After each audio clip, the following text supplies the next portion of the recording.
Would like to invite our keynote speaker, our chief guest, Janab Salim Mandewala Saab.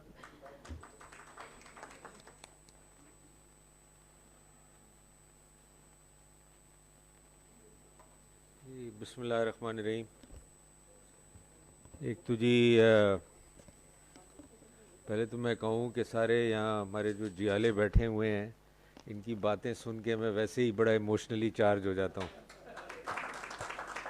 Specially doctor साहब ने जो बातें की, हमारे जो AJK से दोस्त आए हुए हैं, जो GB से आए हुए हैं, तो मैं आपको बताऊं कि जितनी आपकी बातें हैं वो सारे हमारे दिलों में भी यही बातें हैं और ऐसी कोई और बात नहीं है।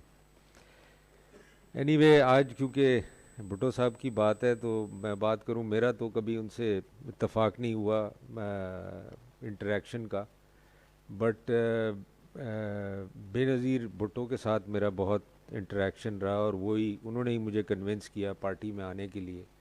और मैं ऐसे वक्त मिला उनसे जब वो बहुत डिफ़िकल्टी में थी, एग्ज़ाइल में थी, और जब मुझे मिलाया गया उनसे, एक हमारे दोस्त हैं जो उनके बड़े क्लोज़ थे, तो वो दुबई में थी उन दिनों। मुशर्रफ का बहुत प्रेशर था और हालात ऐसे थे कि उनके पास जहाँ वो रह रही थी वो जगह किसी और की थी, बच्चों के एडमिशन नहीं हो पा रहे थे। मतलब मैं खुद as an outsider first time being expose to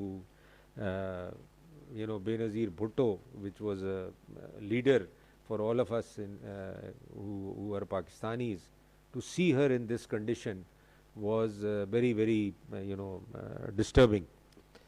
So anyway, whatever I could do in my capacity and knowing people in Dubai and all that, उस वक्त I was not in politics, I was in business. तो वहाँ मैं जो कुछ कर सका family के लिए किया और उनके साथ मेरे काफ़ी ताल्लुकात डेवलप हुए।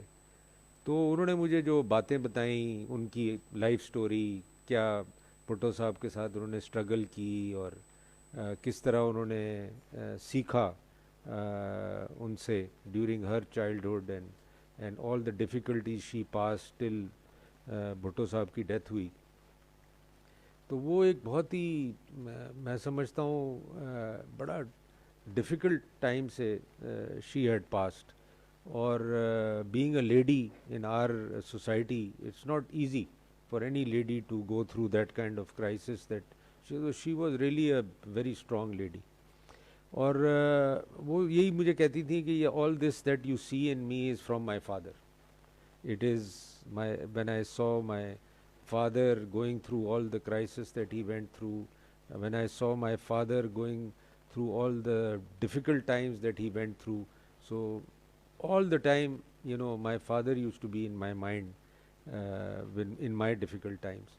तो मैं समझता हूँ आप लोगों ने जो सब बातें की वो बिल्कुल सही हैं। भुट्टो साहब आइडेंटिटी दे गए, पाकिस्तानी, एक्चुअली हमें पाकिस्तानी वो बना गए, बाकी तो उससे पहले तो we were still occupied territory और you can say under the imperial rule.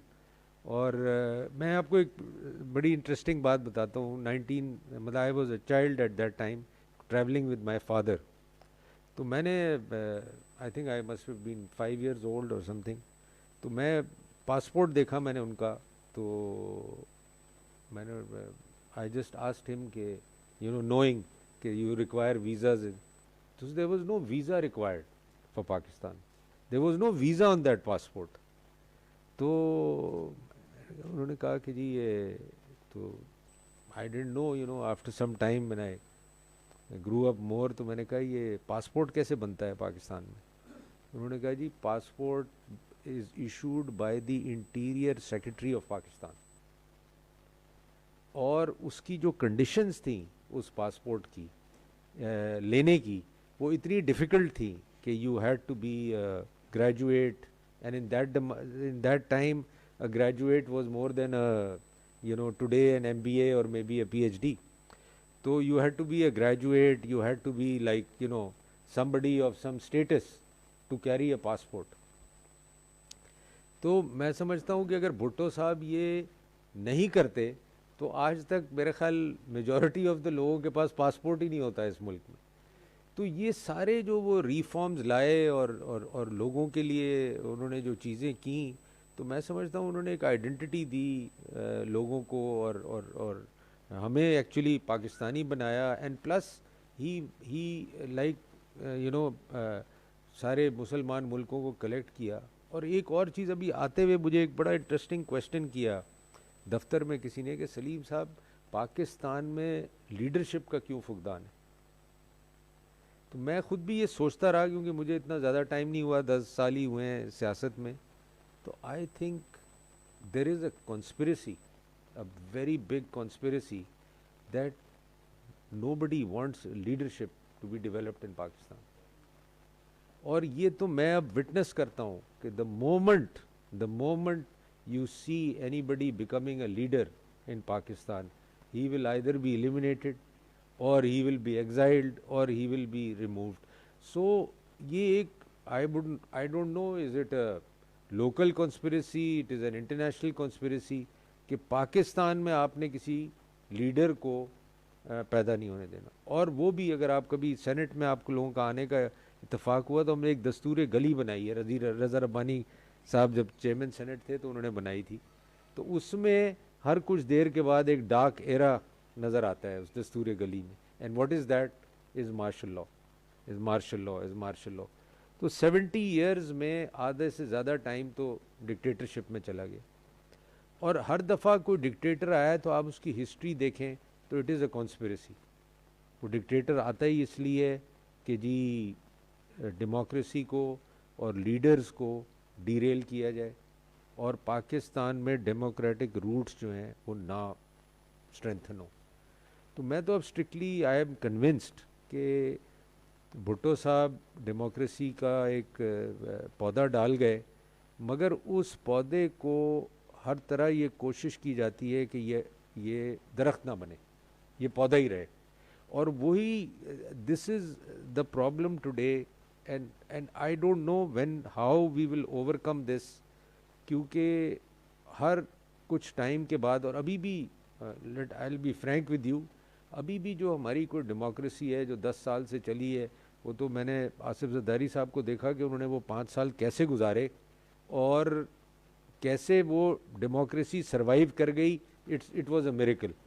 मुझे मुझे मुझे उम्मीद नहीं थी कि वो सरवाइव करेगी, मगर he had that experience to move the democracy, and then I think he helped even Nawaz Sharif for the next 5 years to survive. और अभी भी अगर आप सोचें, ये 3 साल जो इनके गुजरे हैं इमरान खान साहब के, ये भी मतलब it is even worse than those last 10 years that have gone. तो democracy is still not actually taking roots, it is still very very weak.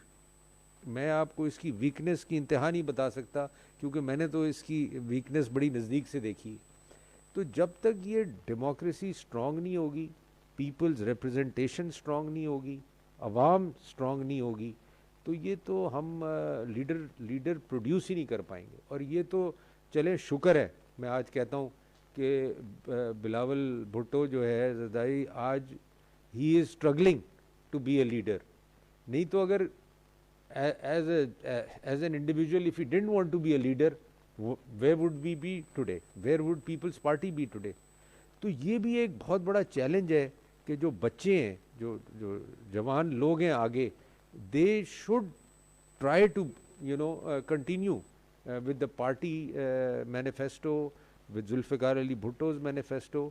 और वो मैं आपको बताऊं, वो पूरी कोशिश करना चाहते हैं। और आपने कंप्लेन की कि बिलावल साहब मिलते नहीं हैं, ये तो जनरली एक्चुअली लीडर्स की हमारी भी कंप्लेन होती है कि नहीं मिलते, मगर मैं आपको बात बताऊं, उनकी थिंकिंग बिल्कुल जुल्फ़िकार अली भुट्टो जैसी है, उनकी सोच बिल्कुल उनके जैसी है।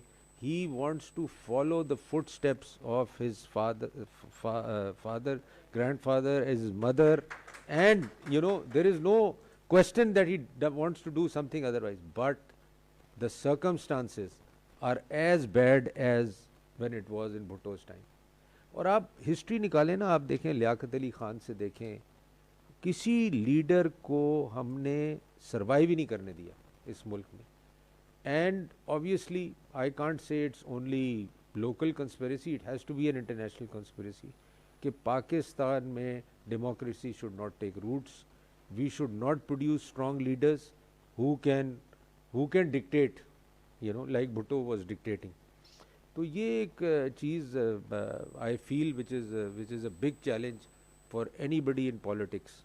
और बड़ा आसान है कहना कि जी ये ऐसे क्यों नहीं हो सकता या ऐसे क्यों नहीं होता. ये तो जब आप कुर्सी पे बैठते हैं तो आपको पता चलता है यहाँ तो कहानी ही कुछ और है.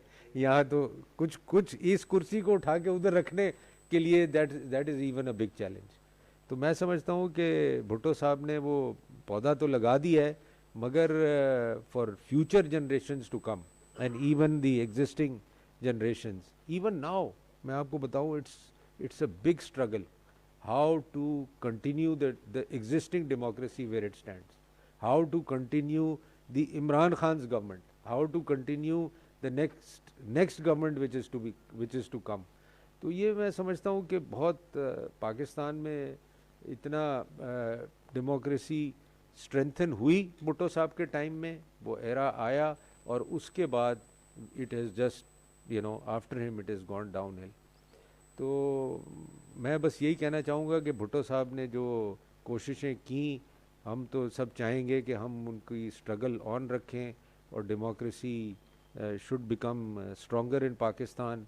हम लीडर्स प्रोड्यूस करें, अपने लीडर्स को सपोर्ट करें और we should achieve something for the people of Pakistan in the end. Thank you जी, थैंक यू वेरी मच.